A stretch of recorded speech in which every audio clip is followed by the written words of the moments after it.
Good afternoon and welcome to the TalentReach hosted virtual event, hiring leaders on recruiting and staffing in an employee's market. My name is David Obelts, and I am the co-founder of the Badon Hill Group, a marketing agency that makes big business marketing available for everyone. I'll be your facilitator today. Here are some tips for the best experience. The quality of the webinar is only as good as the worst connection between you and our presenters. You can resolve most connection issues by exiting and rejoining the webinar. I would also like to remind you this webinar is being recorded and will be available on demand later in the week. We'll be taking your questions for our panelists for a Q&A session at the end of the discussion. You can submit your questions in the group chat or via email at webinar.questions@badonhillgroup.com. One more time, that's webinar.questions@badonhillgroup.com. And with that, it is my pleasure to introduce you to Helen Farid of TalentReach. It's a pleasure to be back here with everyone on this first day of fall. We started producing these forums just over a year ago, and it's amazing how much transformation can take place in such a short amount of time. As we enter a new season and begin to witness the change around us, we are seeing changes take place in the hiring landscape too.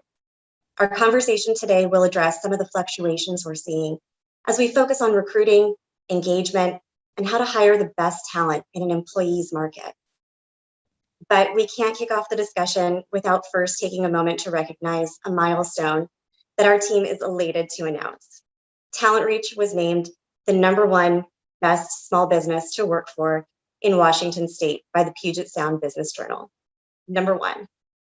This esteemed award could not have been achieved without the unwavering dedication of our team, the astounding talent we're privileged to represent, and the support from our community and folks like yourselves. A big thanks is due, and we couldn't have done it without you.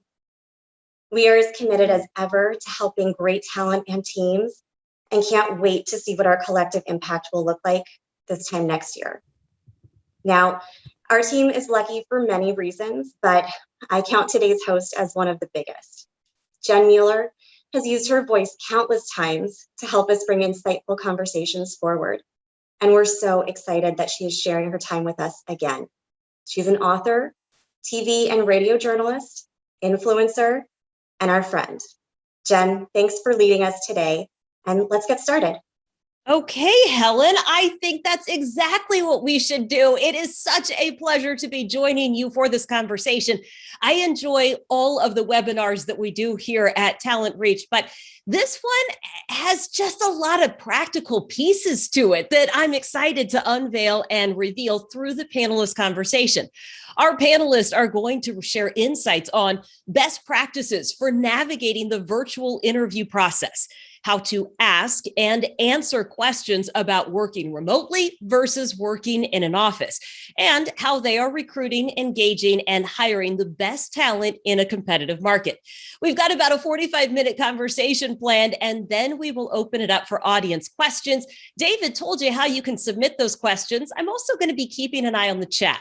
I might be able to work a few questions in as we go, but just know that if I don't get to your questions right away, we are saving time for them at the end. And with that, it is time now to meet our panelists, starting with Jen Stoural, who has been part of a few of these conversations. She spent the last 5 years at Smartsheet and is the vice president of talent. She leads a team of more than 40 HR professionals who attract, hire, empower, and engage new employees. I love that. I am restorative and a maximizer of talent. Up next, we have Lanny Love. He is the executive director of talent consulting at Providence. He is recognized as a leader who can drive transformative change in complex, fast-paced environments. He is adept at attracting, developing, and retaining high-performing global teams, and a graduate of Montana State University, 25 years of experience in the industry. Luke Williams joins us as the U.S. recruiting leader for Ally. He's got over 20 years of talent acquisition experience and a graduate of UW. So local here. He has previous experience with some of the highest performing companies in the Seattle information technologies and services industry, an effective business partner from the front line to the C-suite leaders. And rounding out our conversation today will be Katy Engle. She is the talent principal at Gradient Ventures and works with portfolio companies as they navigate how to grow their teams. She enables them to build effective organizations that drive business outcomes. And she spent 7 years as a recruiter before joining Gradient. So she's got a wide variety of experience to draw from during our conversation. With that, it is time to see all of your lovely faces and get to know you in a more personal way. Thanks for being here, everybody. Now, here we go, guys. This is a little bit outside the box for getting to know you, but every single one of you is going to answer this question. Katy, I'm going to start with you. You ready? The one question all of you are getting is this. Which emoji do you use most often? Oh gosh. I am probably the worst person to answer this question because I don't use a ton of emojis. Lame answer, but I am always fall back on the like classic smiley face in my text messages. Or I probably actually use the thumbs up on Slack a lot as well. Another lame one, but that's my answer. Hey, whatever it takes to get your point across. Luke, I see you nodding along. How about you? What's your most used emoji? She stole my whole answer. Yeah, it's exactly the same way. I wish I could be a little bit more unique, but it's the classic smiley face, which is my mostly go-to.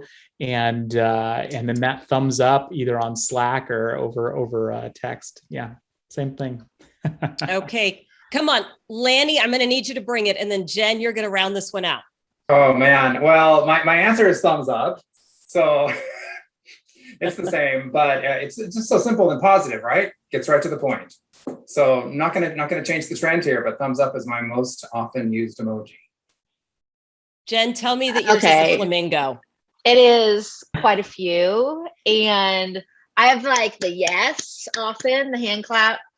I use the muscle a lot too, and I do that one.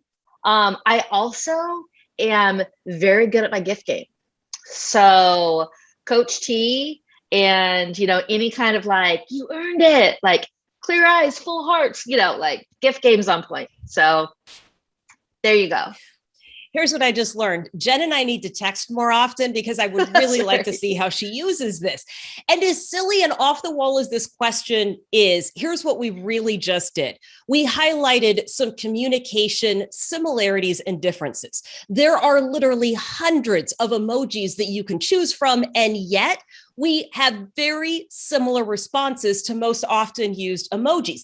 Now, there's nothing wrong with that, but in the way things are changing right now, we can't rely on what we have been doing, at least in the recruiting and the interview space, to be what works going forward. So that's where we're going to start our conversation today. We are used to what things look like virtually. It's been happening for the last 18 months, but that doesn't mean that the process has absolutely stayed the same. Jen and Luke, we're going to start with you. And Jen, you are going to go first. We know that right now, candidates run the process. What has changed in those conversations that are taking place during the recruiting and interviewing process, though? Yeah, I think the awareness around the talent market is huge, and the employers know it and the candidates know it as well. People are leaving the industry. The candidate pool is smaller. The intensity of work now is higher than it's ever been. And so you really need to understand that not only are we interviewing you, but you are interviewing us in return. It's a two-way street, and you need to really understand why you would want to jump in with a company like this, and ask the questions as well. It's not the back and forth, tell me a process, talk me through kind of space. It's more conversational. And that first step is really the get to know you piece. And Luke, I think that there's a greater emphasis on company culture now, and it's kind of this odd, like, how do you fit into a place that you may or may not be physically located? How does that play into this whole process?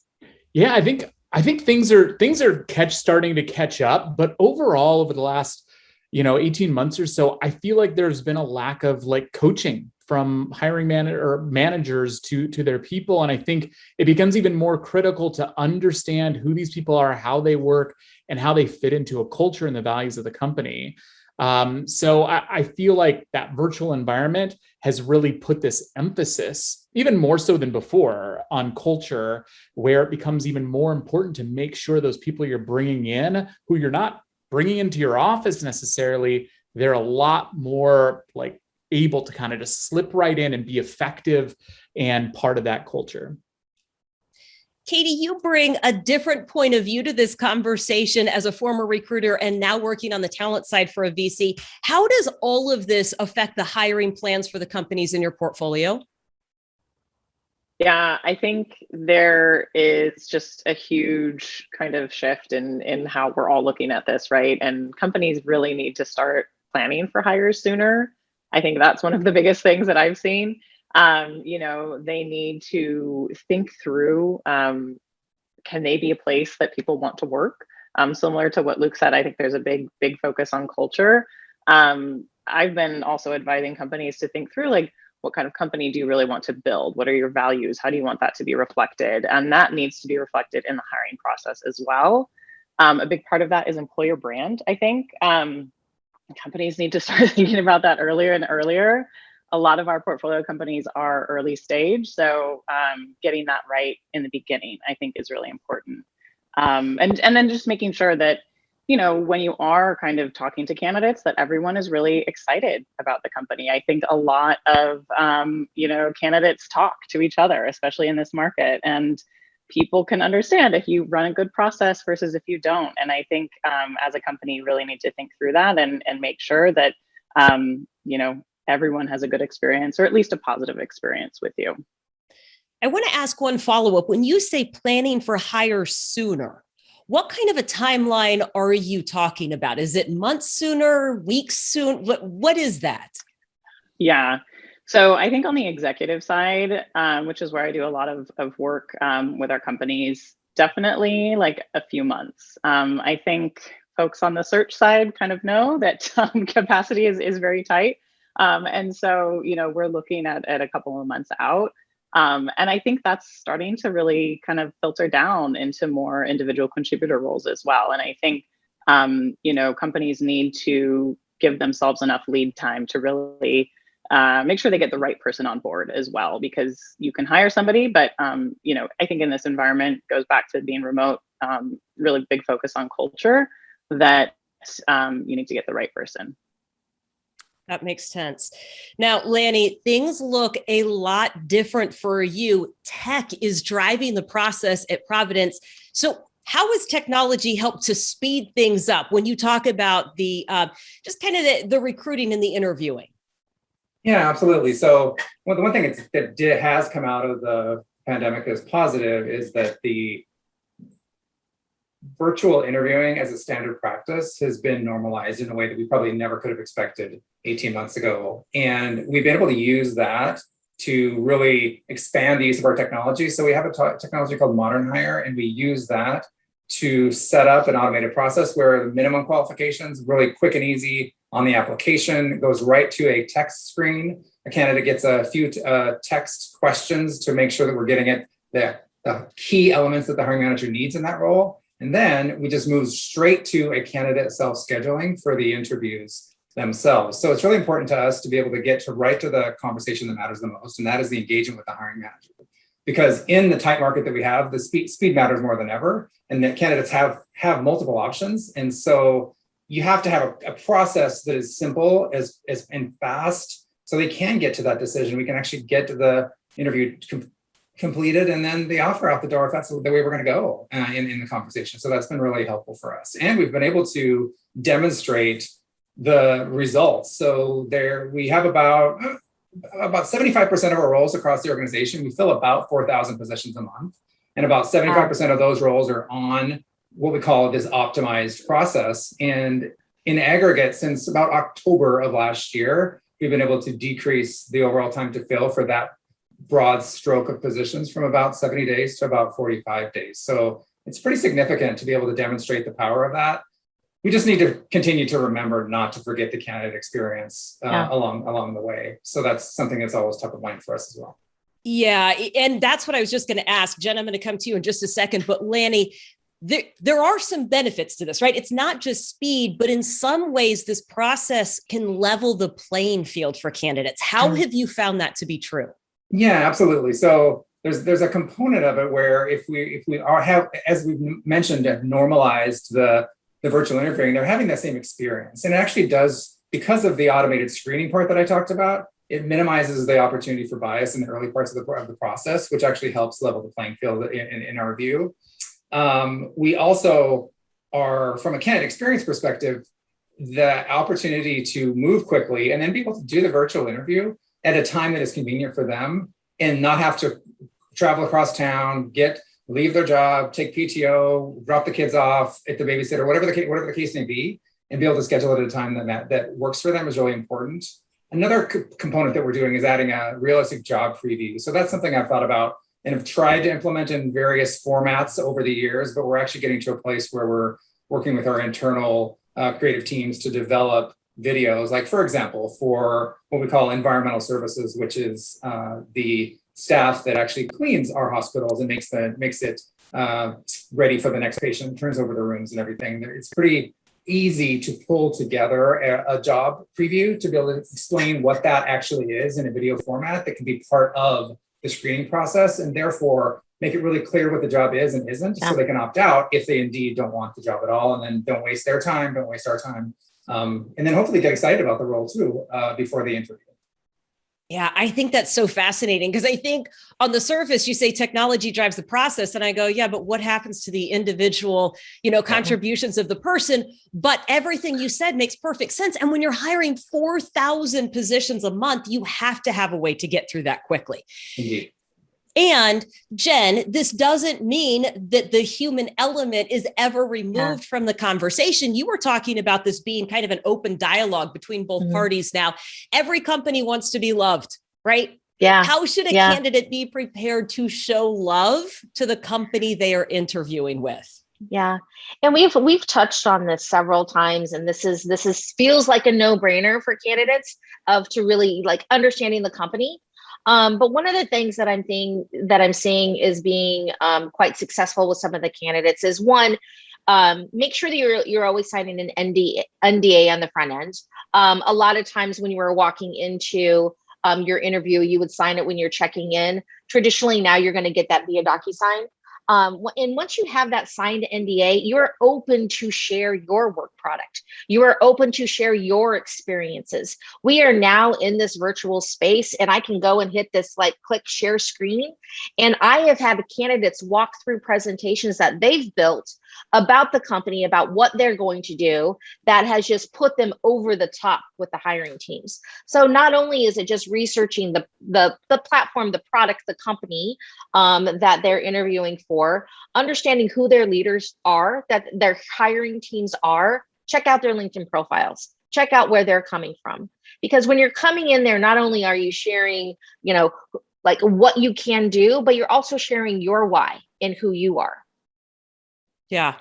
Yeah. And you've got to be prepared for that story. Luke and Katy, I'm going to get to you in just a second. Lanny, I'm coming back to you because you said, look, there's another thing that should be very common sense that I think it's overlooked. You have to be prepared for the conversation. And there's a few questions that every candidate should be prepared to answer, right? Like this is not coming out of left field for them. No, exactly. And I definitely agree with what Jen stated earlier about the interview being a two-way street. That's always been my belief. And some companies don't understand that, and they wait until it's a candidate-driven market to actually behave differently. And so we're seeing a lot of that now, but it's a practice that needs to be in place all of the time, regardless of the type of market we're in. But yes, it is a two-way street. So candidates should come in and they should be prepared. They should really have done some level of homework to understand what do they need to get out of the interview.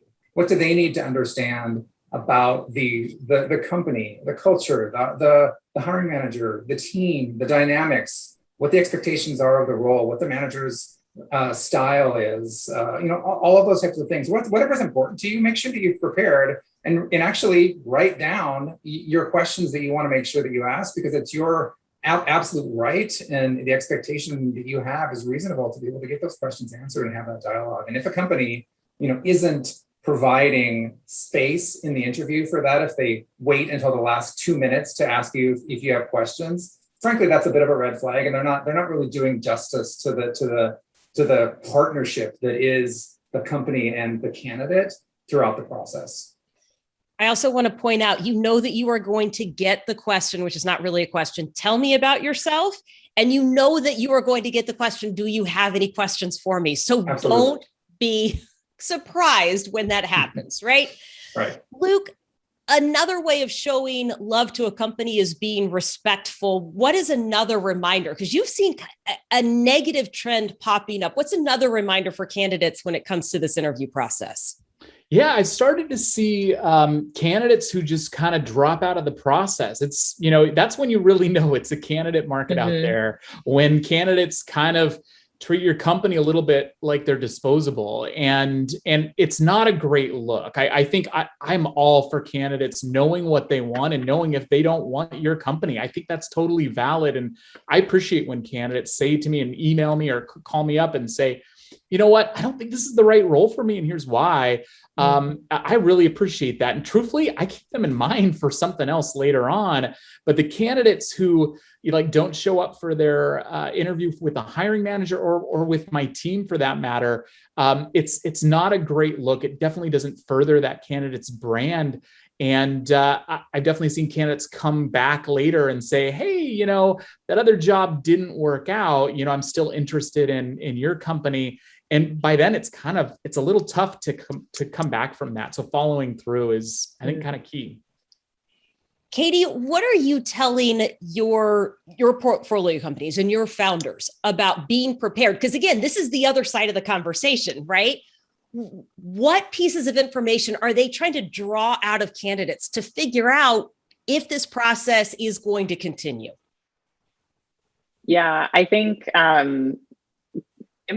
employers have to be ready to actually answer questions. Kind of what Lanny was saying is, you need to be prepared. What are you looking for as a candidate? And so employers need to now be ready to answer some of those questions and not just think that they can get everything out of a candidate and that they're just going to want to take the job immediately. So I think for companies, they need to be ready to answer questions about their values. I think especially in this kind of remote and hybrid world, about these different kinds of work styles.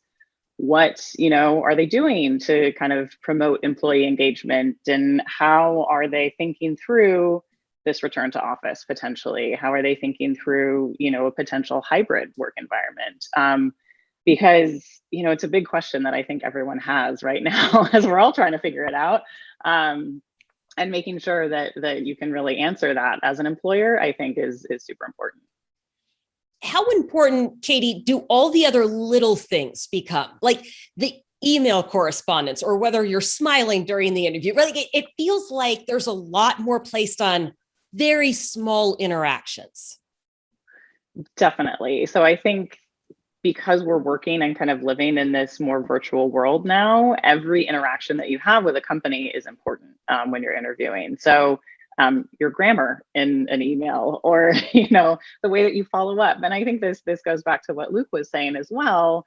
Don't ghost a company, right? Because that just kind of shows your character, right? And you want to, similarly to how an employee or an employer should have a good brand, you as a potential candidate and interviewee should have a really good brand. And I think all of those little interactions really go back into that and can make you stand out, or can be detrimental to your interview process and to you actually getting the job.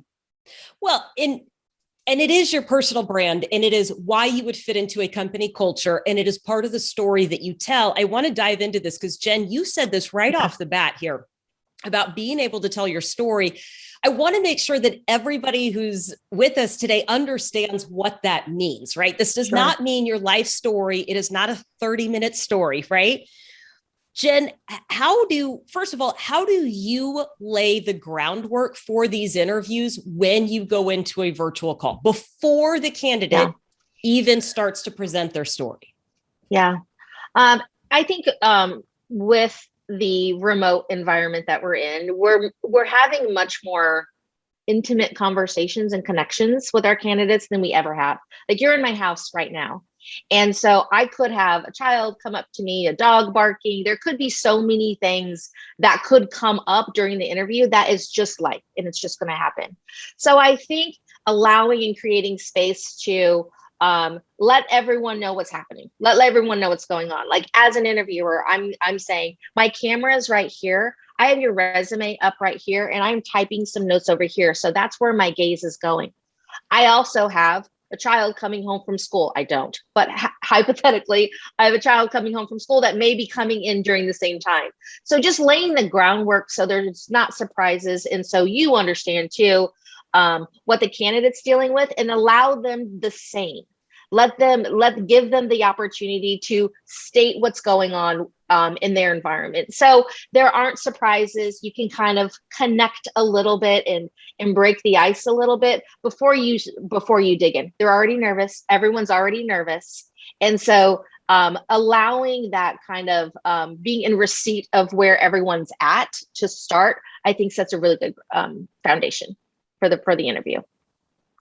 I think that is one of the great best practices. And if anybody who is listening would like to chime in with their best practices that they're either hearing today or that they use on their own, go ahead and pop those into the chat. We'll share them with everybody, because I think some of these hacks are important, and it's not just for your next potential candidate. It's just about good communication all the way around. So Jen, let's go into the storytelling piece on this. When you tell candidates to tell their story, what does that mean? And what are you looking for in that messaging? Yeah, I think given the last year and a half and where we've been, we've had the opportunity to really take a look inward on our why. Why are we here? Why are we talking with this company? What's important to us? What does that look like? So I do ask the question, why are we here? Tell me more about your why. And then when we're having that conversation, I'm like, let's take Smartsheet out of it. Tell me your dream job. What does that look like here? Because then you're going to hear what's important to them. And it's so important for you as a candidate to be really honest with that. You know, your why might be, I took the last year off and now I'm back into the market and this is what it looks like. We are so much more open to non-traditional backgrounds in understanding the story than we've ever been before. And it's just really important to have the self-awareness of what your why is and being able to feel confident to being open about that. Lanny, I want to piggyback on that, because in your industry in healthcare, I would imagine that you are hearing a lot of very personal stories. Why is it beneficial for candidates to be honest about their story, especially if they have burnt out and then bounced back? Yeah, it's a great point. And a lot of what Jen said resonated with me as well, is that there's a level of intimacy that is occurring naturally with the virtual interviewing environment. And so, not that honesty and transparency and authenticity weren't part of the equation before, but I think that they're even more important now. And with regards to the burnout, yes, you have to be able to have the self-awareness to be able to share your experiences, but be able to pivot in that conversation as well, to be able to think through how you're going to tell the story of what you learned. What did you learn from that experience, and how did you apply that to future experiences, or how would you apply it in your next role? You know, because you had that experience and went through that, and maybe reached a point of burnout. What did you learn? What strategies did you have for coping? What self-care did you take? You know, all of those types of things, and be able to share that. And it just shows a level of authenticity that I think is really important, and self-awareness. Luke, in addition, when you talk about telling the story, you say that they also should be including some data in those candidate interviews. What kind of data are you looking for? Yeah, I mean, we've only got a short amount of time, for each interview a lot of the time, and any story you tell needs to have some good evidence of, why you make sense for this role. So the kind of data we're looking for is really, a lot of the time, it's either kind of culture and team based. What are they bringing to that table based on their experiences and knowledge and abilities, and then kind of specific to the role as well. What is the evidence that they would be successful in this role through that story? So I think those are kind of the key pieces to include. Well, and much like Lanny and Jen said, it needs to tie back to the company and what they do. You've got two skills that you are looking for right now. And I find this interesting that you're looking for these trends in the candidates. They are at opposite ends of the spectrum. What are they? Yeah, it's a good question. I feel like there's these two things, right, that you've got to be able to do, and that's tie it all together. And really, I think that's what it comes down to, is making sure you're kind of tying it all together. Why do you make sense for this? And if you can kind of pull those critical pieces together during the conversation, then you're going to hit it out of the park. Well, and you're going to show one of two things. You're going to show that you're either eager to learn based on your experience, or you can be that coach and mentor that is really critical during this time, right? Yeah. I mean, we're kind of looking at either one. I don't need you to have all the answers. I just need you to show one of those things. Absolutely. And most companies, they're looking for both of those things. They're looking, especially growing companies, you want people who can come in and get things done and then also kind of grow the people around you. So absolutely. So Katy, there are a lot of questions about what work looks like in the coming months. What things do you advise candidates to ask about so that they can determine if the job is a good fit for them? Yeah, I think this is kind of a new thing that candidates have had to do in this remote and hybrid world, because the way that you work is so different, and you're not able to actually interact with people in person and see it. So I think for companies that are working fully remote, I think just understanding how people communicate, understanding what are your kind of communication norms. Are there things that you're doing as a company that kind of keep employees engaged? This goes back to what I was saying before, but are you doing events outside of work? Are you, meeting up maybe in person? And just kind of understanding how companies are actually thinking through this, because it's so important and it does really impact your day-to-day.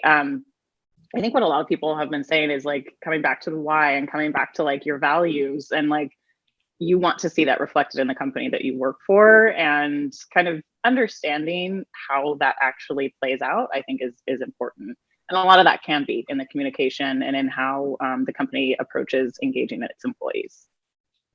I'm going to pause right there and say that Jan popped this into the chat, said best practices with candidates: be transparent and answering their questions about the company or role, even when it might not put us, as in the company, in the best light. If we expect transparency from our candidates, we need to uphold the same value. Katy, I see you nodding your head. What do you love about that? Yes, I fully agree with that. I think it is so important because, again, like Jen was saying, our kind of home lives are opened up as well, and just being honest and being transparent and, sharing the good and the bad. And, I think that's a lesson of this past year and a half or so, is that everyone is sharing a little bit more of their lives and kind of the good, the bad, the ugly. And so, yeah, I couldn't agree with that more. I also don't think that there is a job that 100% checks the boxes on everything, right? It can check the boxes, but there are going to be things about every job that you do not always enjoy doing. So I think it's okay to, tell people what those things might be. Lanny, we talked about this a little bit. What else would you add on that candidates should be listening for during conversations when you start asking about, are we in office? Is this a hybrid space? There's some red flags here that they need to be paying attention to. Yeah, absolutely. I think what you're listening for is, has there been any discernment or any kind of plan? Has the company thought about this? Do they have an answer or any kind of an answer? And you shouldn't expect that they'll have everything figured out, because we're still figuring it out as we go. We all are. And so we just have to kind of give ourselves that the flexibility to be able to adapt. But if a company doesn't have answers and they haven't considered it, they don't have a future plan of what it might look like, that absolutely is a red flag, that they really aren't paying attention to the market conditions, or they just have their own view of what it needs to be and haven't really listened to employees and market conditions either. So, it's not necessarily a deal breaker, but it's definitely a flag to be able to explore further if you're not getting any kind of answers or just any kind of sort of plan for the future. Yeah. Hey, Jen, you mentioned self-awareness earlier. What other self-awareness do candidates need to have about how they work best, as in what they need from a leader, and how they are productive during the course of the day? Yeah. Well, and we've talked a lot about, the interviewing process and being authentic and being honest, but I think there's also a self-awareness in how you need to feel engaged and inspired. And I think you need to also check with yourself, because you are in your home or your workspace on your own. You can't stand up in the cubby land and, connect with someone. So if you need to understand, like, this is what it looks like when I'm engaged. This is what it looks like and why and what I need help with when I'm not. And being very open with the hiring manager, being open with the team on what that looks like for you.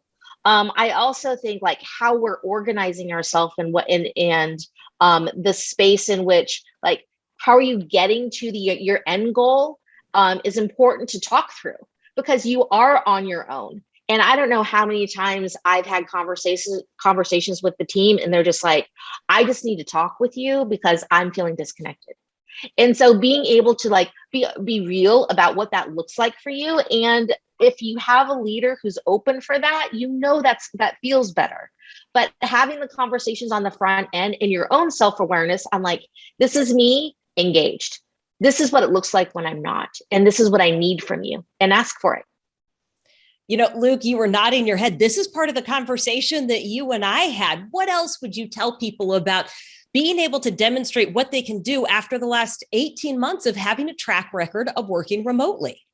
Yeah, picking back on what Jen was just talking about, I think there are companies and there are leaders who are willing to kind of give you energy and kind of help you with that energy. But companies are also looking for those people who can kind of drive that on their own. And so kind of be able to, talk about a track record of being productive, and even talking about what people have done when maybe they haven't been productive, or haven't been able to be productive for whatever reasons. There's been a lot of obstacles in the last 18 months to some of this. And so how do you overcome those challenges, and how do you kind of keep that motivation is super important to be able to express. And this is not the part of the interview that you want to try to gloss over or lie about, right? I mean, like, this ultimately decides whether you're going to be good at your job. Yeah, absolutely. Hey, Luke, I want you to start this part of the conversation. We've got about 6 minutes left with the panelists, and then we are going to get to audience questions. So if you have anything, make sure that you pop it into the chat. We'll get to that in just a minute. But when we talk about being engaged and engaging employees, part of that was easier when you had a cool office space to go to, right? And you had the pool table and the free snacks and all of that stuff. So what do you do now in a candidate-driven market where you can't sell a cool office space? Yeah, it's the big question that I think, like, me and other leaders, we've been like wrestling with and talking about in forums and webinars like this. How do you keep people engaged, get people excited? It's both for current employees and for those prospective, candidates. But I think part of it is kind of really selling in a truthful way, kind of those relationships that people are going to have. Who are they going to be working with? What is their team like? How do they interact? They are typically, because it's getting more and more remote, you're not talking about fun outings that people have done. You're kind of talking about the cool people on your team and what they do. And I think that's becoming a bigger and bigger piece, is what's the personality of the team and the company look like, since the ping pong tables are, really far away now. They're currently shut down at the moment. Yeah. Hey, Katy, Jen, Lanny, raise your hand. Do you have any challenges around that engagement piece? Or is Luke the only one? Lanny's laughing at me like that was the most ridiculous question. Yeah. And yes, I get it. It was. Lanny, what are you doing right now when it comes to engagement?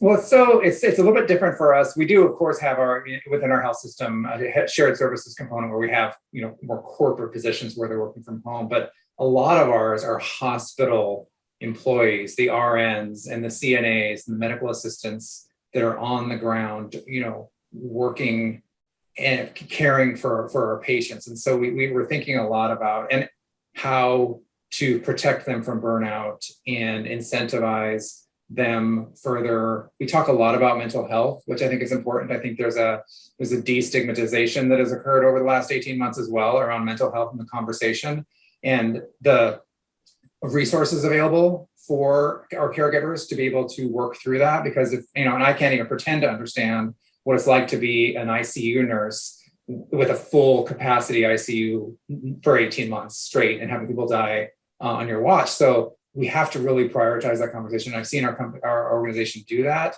We've also added financial incentives. We are thinking a lot about staffing because, of course, we also, because of the burnout, we're seeing a lot of retention challenges and the attrition is a lot higher than it is. So how are we really ramping our staffing to a place where we can actually staff the right amount so the vacancy rate is lower, so they can be able to take more time off and not have to do overtime and not feel completely burned out about that. So the pressure on talent acquisition is pretty high. It's a very unique challenge.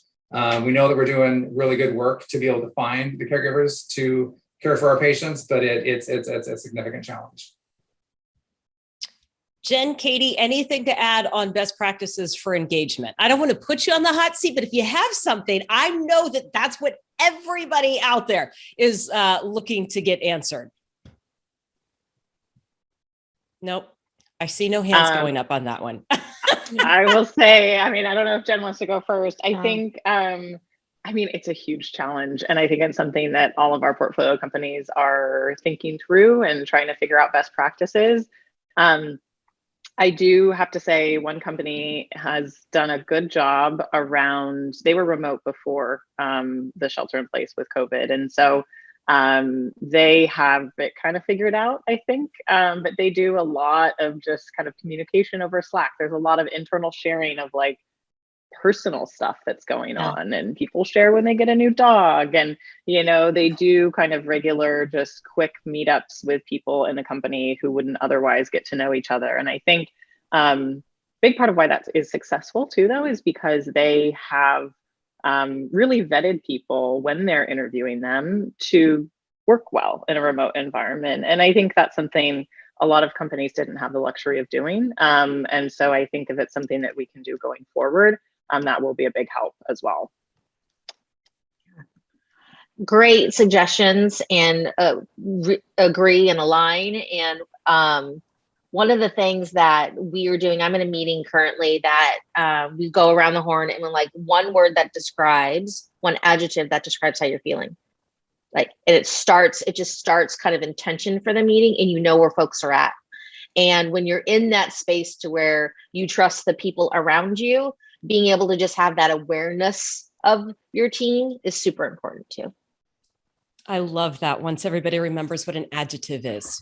Remember, I work in sports most of the time. That is a challenge. Anyway, tell you what, let's wrap up this part of our conversation and then we'll get to some audience questions. Here's what I would like is for each one of the panelists to give us 3 key takeaways that they want to leave you with today. Now, our conversation isn't over, but this is just a good summary of what we've been talking about. Katy, why don't you start us off? How we work and hire is changing quite a bit. And I think a lot of us have said this, but it's really important on both sides to find kind of focus on like a match in values and find that, right? Find your why. I think as Jen has been saying as well, I touched on this before too, but just every interaction you have as part of the interview, you don't get the luxury of meeting in person very often. And so every little thing matters. And then also don't burn bridges when you're interviewing or when you're recruiting either. I think, as a past recruiter, I've seen this happen a lot where recruiters also don't follow up with candidates, and that can be bad. You just never want to burn any bridges because it often comes back around. That's just good advice for everybody, right? Don't burn bridges. Lanny, what takeaways would you like to leave the audience with? Concept of embracing change. Clearly the world has changed, and really being able to work together on the hiring manager and the company side, the candidate side, really being able to be just flexible and adaptable and embracing that together is really important. With regards to technology, like I talked about before, we got to make sure that we're using it for good and really taking a step back and holding ourselves accountable to ensuring that the quality experiences are there and not just go technology forward without even thinking through the impact. It can absolutely help, but we shouldn't go blindly into that space. And then finally, assuming positive intent, it's always been a guiding principle for me personally, and I've been able to apply that in the work environment. And my belief is that for the most part, everyone's just trying to do the very best they can. And particularly in the last 18 months, we just need to give ourselves and each other some grace and have some patience as we navigate the new world order together. I need that reminder on a daily basis, particularly in my car. Jen, how about the takeaways that you have for the audience? Yeah, touched on them. Several of us have touched on them. And it is one, you own this hiring process. So take advantage of that and really do your work with understanding your why the company, why you want this role, why you want this next step and where you've come from, and be very confident with asking for what you want. That comes to the role that you want, that comes from the compensation that you want, that comes from the type of leadership that you want. And you will be surprised with being authentic and honest with that, what you receive in return. Perfect. Luke, wrap this part up and bring it home for us. Yeah, I think I'm echoing everybody else, which is good. I mean, it means maybe we're on the right track here, but I think own your kind of candidate brand. This shouldn't be something that just happens. You should really understand it and know it and make sure you're presenting that well. And be confident about what you want and why you want it. Know those reasons and, again, own that. And then piggybacking on one thing that one of Jen's points too is I think, in other words, be assertive. But I think my caveat is stay professional. I think you can get really you can go into your first interview and say, hey, I want X, Y, and Z. I think you gotta warm your way into it and be a little bit more subtle, but still be assertive. Make sure you're getting your questions answered and make sure they know kind of what you want, what you're looking for. Keep it professional though. Perfect. We are going to get to some audience questions. David is going to give those to us in just a second, but I do want to point out that Jam popped this into the chat and said one of the ways that they sell the company and stay engaged is by reinforcing the fact that with a small company, they might be the only person doing that job. And so they can make a great impact on that. And that it can be like a drop of water in a bucket versus being in the ocean. So the ripple effect, that is one of the ways that she sells her company to candidates and prospective new hires, which I think is great. And now, David, what do you got for us for questions? Yes, Jen. Great session so far for everyone. Let me go to our first question. Our first question comes from Florence, and Florence is asking, how many rounds of interviews and assessments do you recommend? There was a great conversation about this on LinkedIn recently. Okay, so I'm going to have one person. We're going to start with one person answering this. That way we can get through as many questions as possible. I'm going to do this. First person that raises their hand is going to be answering this question, or I'll just direct to somebody. Jen's got it. Yeah. As far as the interview process is concerned, there isn't a overarching best practice. I think it's the level of role. I think it is the type of role that you're getting into. You definitely do want, though, to be able to have a touch point, if that's a recruiter or if that's the hiring manager on the front end. Then you want to be able to meet the partners and the peers, the leaders that you're going to be connected with. And then there should be some sort of wrap up, if that is with a recruiter, if that's with the hiring manager. So for us, I see 3 steps. In those steps, you can have your assessments and you can have a little showcase of your work product. Love that. David, what's next? Yeah, next question is from, are you ready for this? Anonymous attendee. Anonymous attendee is asking, how should companies approach and navigate the need to hire more diverse talent? I think we're going to need to get a couple of folks on this one. Luke, I see you nodding your head. Why don't you answer? Katy, I want you to talk about that from the other side of this equation, right? And from the company side. So Luke, go ahead. Yeah, so this was from the candidate side. So can you repeat the question real quick, David? Let me go back to that real quick. Sorry. I cleared it out of the queue. How should companies approach and navigate the need to hire more diverse talent? The person is an anonymous attendee, so I don't know if this is candidate view or corp view. Yeah, so I think this is another big question. I think we're trying as companies to get better and better at this. There's definitely, Lanny was talking about some ways that kind of the playing field gets leveled through some technology, which is a really good way to go about it. I think the other way is a lot of internal kind of learning and understanding, really understanding unconscious bias and really understanding that, having a company that's full of diverse people and diverse ideas, and it just can only make a company better and really represent typically the customers that they have as well. Katy, what would you add to that?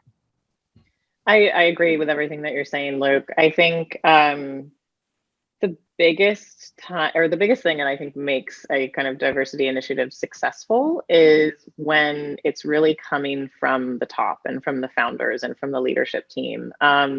Because I think everyone has this idea of like, oh, we should be, kind of hiring a more diverse workforce, but it's not always believed by the leaders. And so I think that is really the key, and that the intentions need to be really true in that when you start down that path of really thinking through diversity in your workforce and understanding how you can improve on that.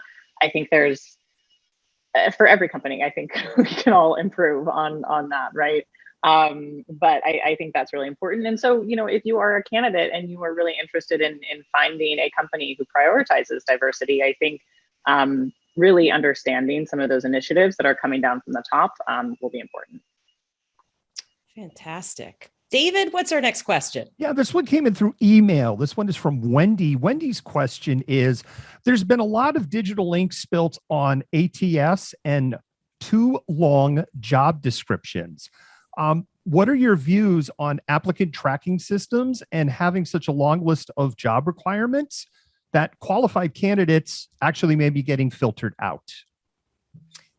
Okay, so Lanny and Jen, you're going to tackle this one because Lanny, you're our tech expert on this side of things. Oh, I mean, it's a really, really great question, and it is somewhat of a holy grail that companies have been chasing for as long as I have been in this industry, and we have to continue to be very intentional of moving past the core, quote unquote legal job description and required qualifications, and really get to a place where you can have a posting that is much more succinct and much more relatable, that candidates can connect with. And then when it comes to actually using an ATS, and we think about this a lot at Providence in terms of the amount of requirements and questions and the length of the application and all of those things, really need to keep it minimal. We can't lose candidates. We need every candidate we possibly can get our hands on, and we need to be able to talk to them. And so we need to make sure the top of the funnel is very broad and not narrow it too quickly. There are some non-negotiables in our world. Of course, there's education and license and certifications and some basic things. So you got to get those out of the way, but then you should probably just cut it and get right to the conversation so that you can get to the answer and not have all these different steps and all these different screening elements, because that will only hurt you in the end. Jen? Yeah. Talking through, we had quite a conversation about this, I don't know, 3 or 4 years ago, and we decided to partner with a company called TapRecruit, which is now rebranded as Data People, and it actually is an optimizer for job descriptions. So you have a score; it'll score your job description, and it'll tell too long, it helps you with the word choice. It helps you with you're going to be losing out on candidates if you do not cut this down a little bit. We've also personalized it a little bit more with a you have skills and you will be doing this. And so making it more inclusive and talking and really relaying the, this is what it looks like for you in this role and making it more personable. And Data People was fantastic with being able to help us with that. And it also integrates with our ATS. And we currently use Greenhouse. There's a lot of ATSs out there. And I think to Lanny's point, you need to find the right solution for you, that one, you get the qualifications that you need, but you're not going to have someone drop out. I call it click debt. So if there are too many clicks, they're dropping off. So you need to have very minimal click debt. Perfect. And it is so funny. It's the same thing. The job is the same, right? It's just how you talk about that job that changes the interest for people and how they engage with you. David, do we have a couple more questions? We got about 5 minutes left in our session. Yeah. And I think we're going to nail the mark here. Next question we have is from Lincoln. Given the current market conditions, i.e. a candidate-driven market, what advice can you share about keeping your internal teams motivated and positive when facing the ongoing adversity? Luke, I'm going to throw this one to you. I don't know if you were hoping to answer this one or not, but I'm going to throw this one to you and you give it your best shot. I guess I'm trying to understand the adversity piece.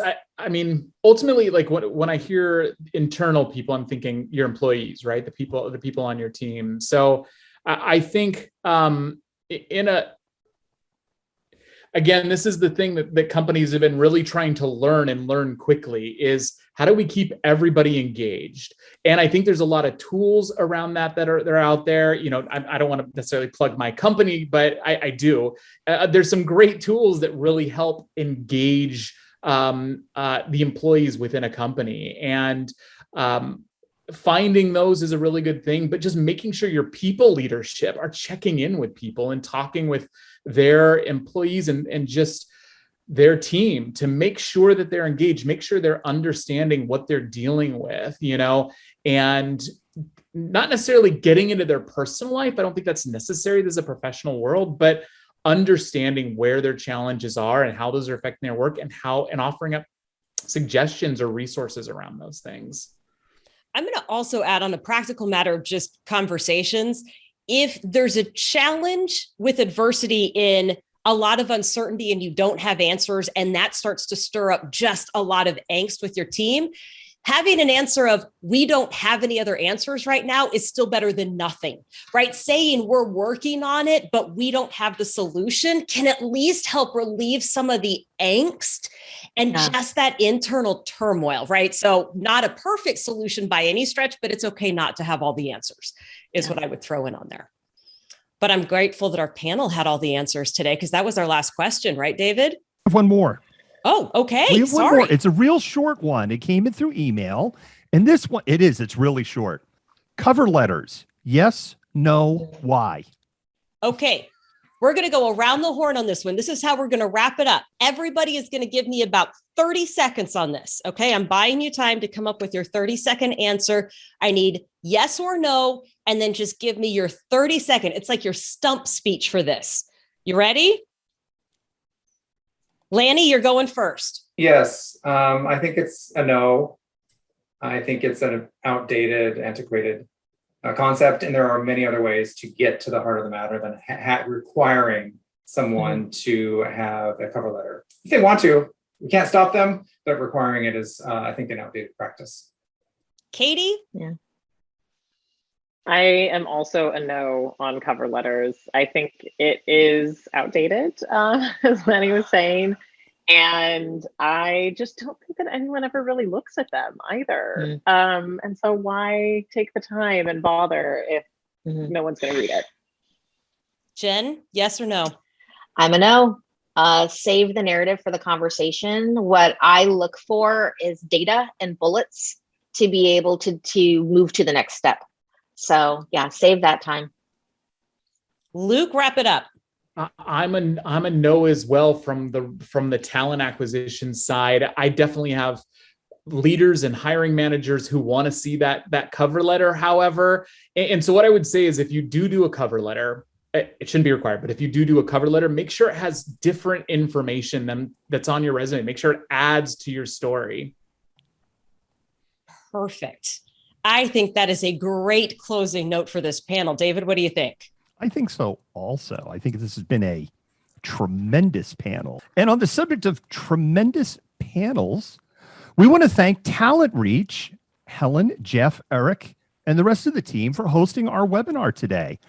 And I also know that TalentReach would appreciate an opportunity to earn your trust if you are a candidate or a company looking for help in recruiting. And I'd also would like to thank our panelists today, Luke, Katy, Jen, Lanny, and of course, our amazing host, Jen M. And with that, this webinar will be available for on-demand replay early next week, and we'll be sending all registered attendees an email with the link. Stay tuned for the next TalentReach hosted webinar coming sometime around the holidays. This concludes our webinar for the day. The Badon Hill Group thanks you once again for joining us, and have a good rest of your week.